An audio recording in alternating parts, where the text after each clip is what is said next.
Que é família, daqui fala o Predador de Notícias, atenção, é o Predador de Notícias, mano, primeira coisa, se inscreva no canal, ativa as notificações, partilha o vídeo, comenta porque isso também é notícia, você não sabia, estás a saber a partir de nós, então é notícia. Família, olha uma coisa, por que eu fico pedindo sempre para você se inscrever no canal, ativar as notificações? Como vocês estão a ver, as nossas visualizações caíram bastante mesmo. Então, faça isso, né? Por que caíram bastante? A TV Record deu um strike para nós, né? Epa, é mais ou menos isso. Nós estamos aqui para falar a verdade, então dá nisso. Por que eu fico pedindo?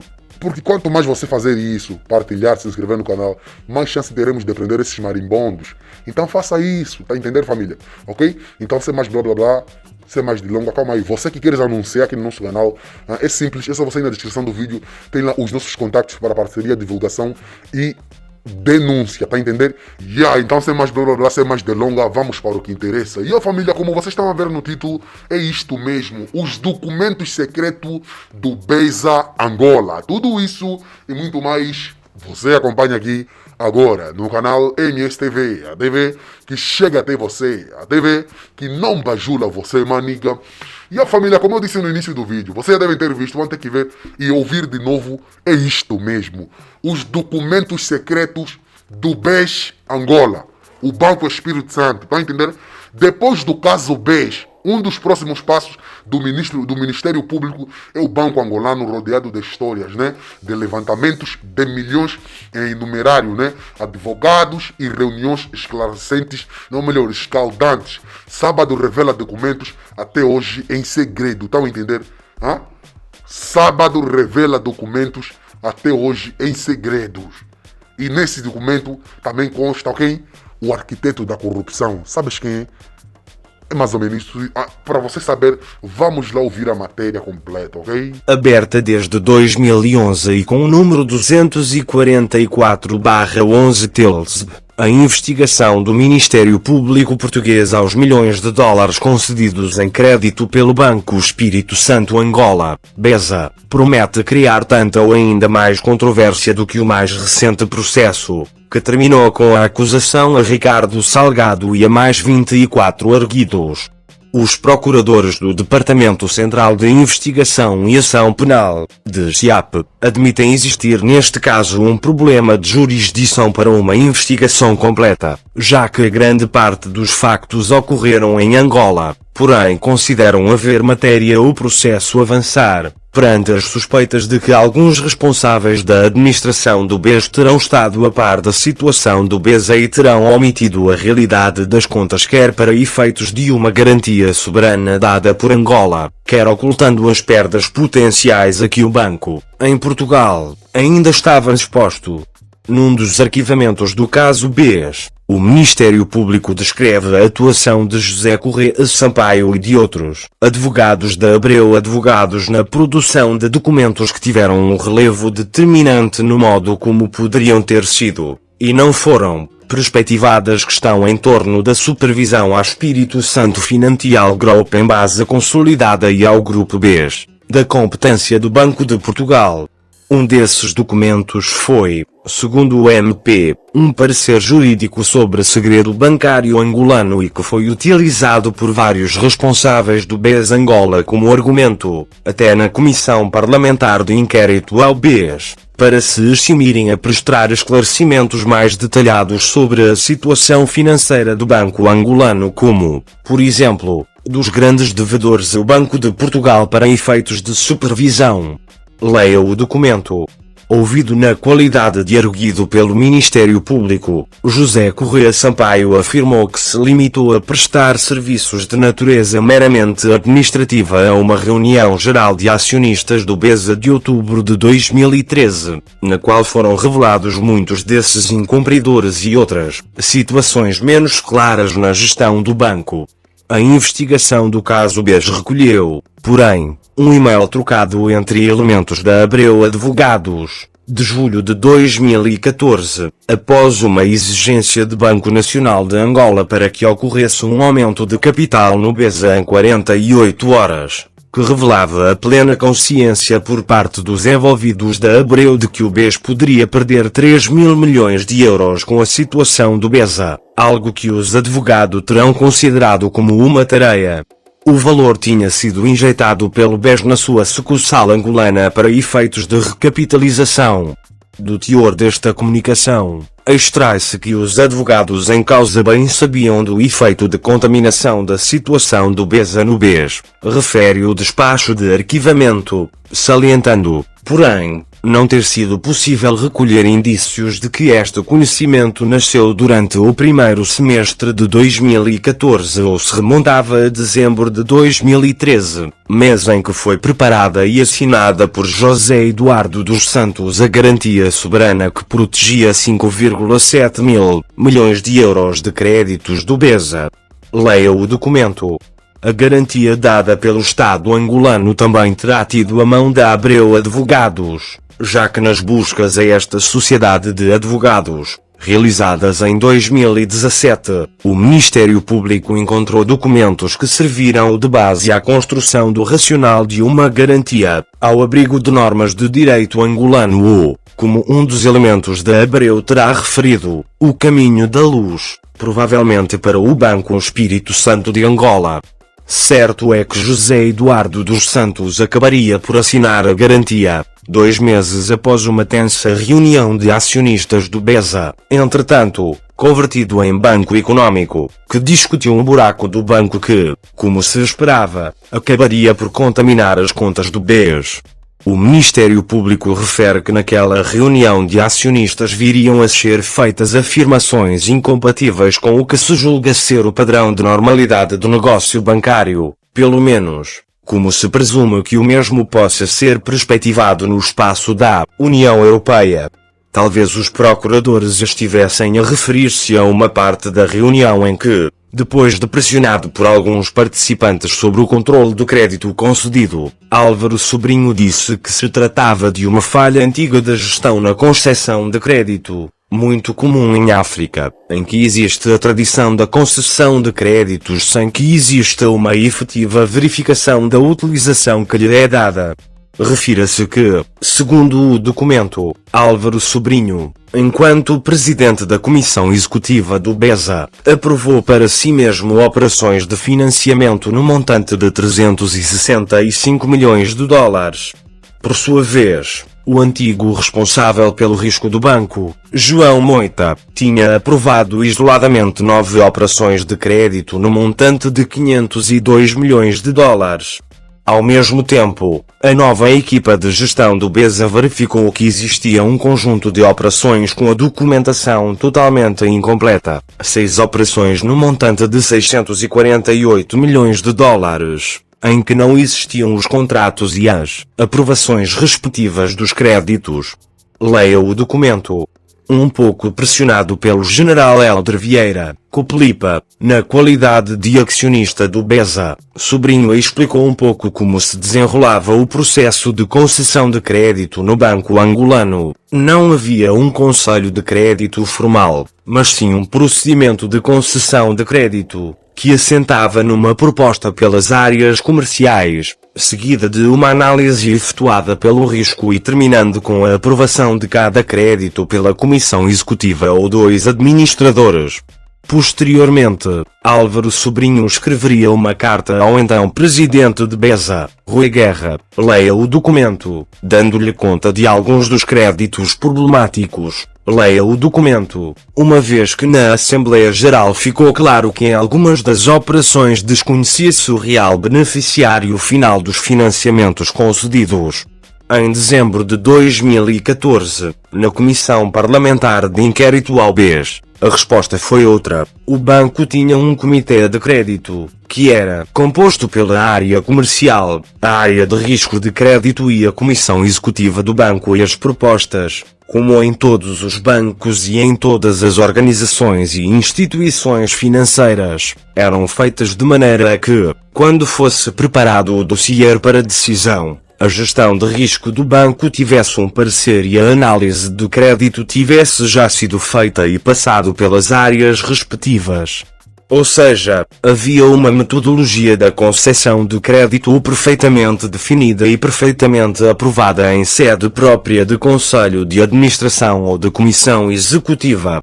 cruzando os elementos, ainda que truncados, do documento original com os dados de acusação do Ministério Público. Um dos casos mais problemáticos passará por créditos à Ascom, uma sociedade ligada ao Grupo Espírito Santos, na ordem dos 840 milhões de euros, mas que, diz a ata, apenas cerca de 360 milhões teriam sido utilizados, criando um gap financeiro, e em linguagem corrente, ninguém sabia o que tinha acontecido a 402 milhões dos financiamentos concedidos.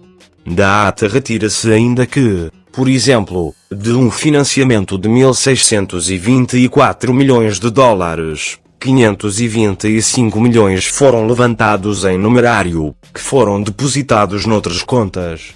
Foi ainda por esta altura, outubro de 2013, que Ricardo Salgado e o advogado Daniel Proença de Carvalho foram recebidos pelo então presidente angolano, José Eduardo dos Santos. O banqueiro terá tentado sensibilizar o governante para a situação do BESA. A garantia angolana, porém, não convenceu o Banco de Portugal, já que o supervisor não teve acesso a um anexo confidencial do decreto do governo, que elencava quais os créditos protegidos. E, numa carta ao Conselho de Administração do BS, já em fevereiro de 2014, pediu vários esclarecimentos. Leia o documento. Entretanto, o BES muniu-se de um parecer jurídico da Sociedade de Advogados Uria Proença de Carvalho. O texto do decreto presidencial é absolutamente claro quanto ao tipo de garantia a ser prestada, uma garantia autónoma, isto é, uma garantia em que o garante é obrigado a pagar, independentemente de quaisquer vicissitudes que afetem as relações de que emergem os créditos ou valores garantidos. Assim, não qualificar a referida garantia como uma garantia, concluiu o advogado Alexandre Mota Pinto. Leia o documento. Aliás, em março de 2019, o Tribunal Administrativo e Fiscal de Lisboa considerou, numa sentença após uma ação movida por vários fundos internacionais com a medida de resolução do Banco de Portugal de agosto de 2014, que a falta de envio dos anexos primeiro e, onde deveriam estar identificados os créditos e os imóveis protegidos, o que impossibilitou o supervisor de proceder a uma análise integral e cuidada que permitisse aferir do compromisso assumido e a verificação cabal dos requisitos prudenciais. Designadamente o de saber qual o efetivo objeto dessa garantia. Dias antes da resolução, o governo de Angola, recorde-se, revogou a garantia soberana, fazendo com que o BES tivesse que suportar mais 5,7 mil milhões de prejuízos nas suas contas, o que levou à sua resolução e à criação do novo banco. Os acusados do caso BES esta semana, o Departamento Central de Investigação e Ação Penal acusou 25 pessoas pela prática de vários crimes, entre os quais associação criminosa, na gestão do Banco Espírito Santo. O Ministério Público considerou na acusação ao ex-presidente do BES que Ricardo Salgado governou o Grupo Espírito Santo, GES, de forma autocrática, sendo o principal responsável pela queda do universo Espírito Santo. Com esta realidade, Ricardo Salgado logrou apropriar-se de património de terceiros no âmbito do negócio financeiro do grupo, onde fez circular dívida das entidades não financeiras, independentemente da legitimidade para o exercício dessa atividade, ou das condições patrimoniais destas empresas, acusaram os procuradores do Departamento Central de Investigação e Ação Penal. Ricardo Salgado foi acusado pelo Ministério Público de 65 crimes, que vão desde associação criminosa, burla qualificada, infidelidade, branqueamento de capitais, entre outros. José Manuel Espírito Santo Silva, primo de Ricardo Salgado e antigo administrador do BES, foi acusado de 8 crimes, 7 de burla qualificada e 1 de infidelidade. Manuel Fernando Espírito Santo Silva, ex-Cheirma da Rio Forte, é acusado de 8 crimes de burla qualificada.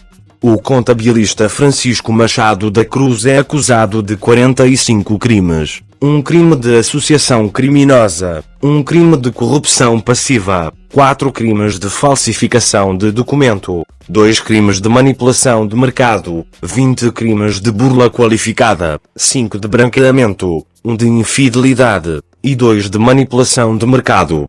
Amílcar Moraes Pires, ex-administrador do BES, conta com 26 crimes, 1 de associação criminosa, 1 de corrupção passiva, 12 de burla qualificada, 7 de branqueamento, 2 de falsificação de documento, 2 de infidelidade e 1 de manipulação de mercado.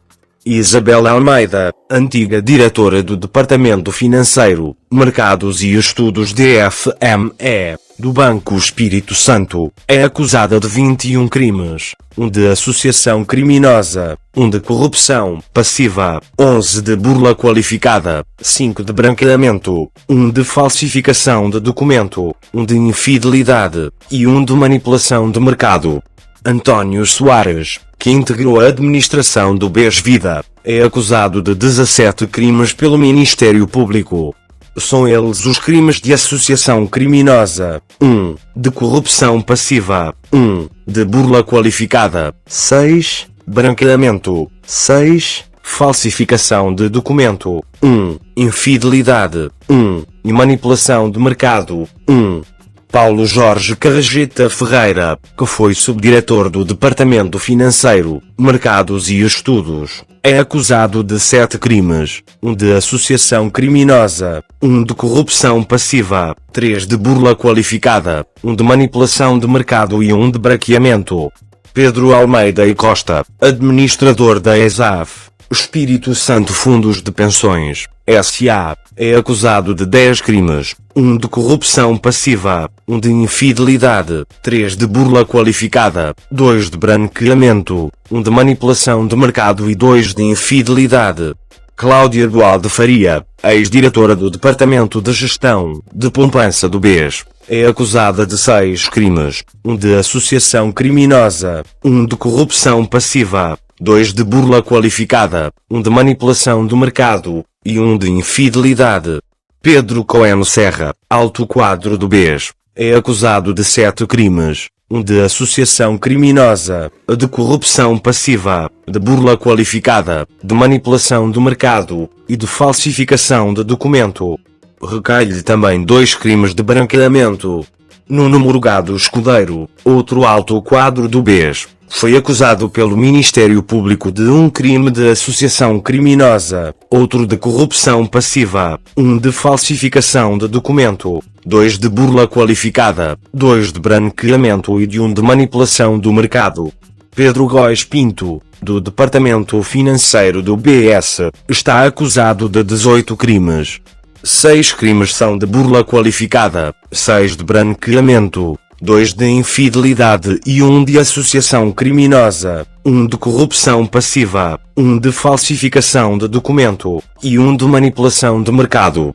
Etienne Cados, presidente da Eurofin, é acusado de 7 crimes de branqueamento, 6 crimes de burla qualificada, 1 crime de associação criminosa, 1 de corrupção passiva, 1 de falsificação de documento, 1 de infidelidade e 1 de manipulação de mercado. Michel Creton, administrador da Eurofin, está acusado de 6 crimes de burla qualificada, 7 de branqueamento, 1 de associação criminosa, 1 de falsificação de documento, 1 de infidelidade e 1 de manipulação de mercado. João Martins Pereira, que liderou o Departamento de Compliance e de Auditoria, foi acusado de 3 crimes de burla qualificada. João Rodrigues da Silva, da Comissão de Auditoria do BES, foi acusado de 2 crimes de falsificação de documentos. Paulo Nassif Jorge, que era uma ponte nos negócios com a Venezuela, é acusado de 1 crime de falsificação de documento. Fonte, sábado. E a família, o vídeo de hoje foi esse. Se você curtiu, já sabes o que fazer. Se inscreva no canal, ativa as notificações, partilhe o vídeo, comenta. Porque isso também é notícia. Você não sabia até saber a partir de nós. Então é notícia. MSTV, a TV que chega até você. A TV que não vai jurar você, maniga.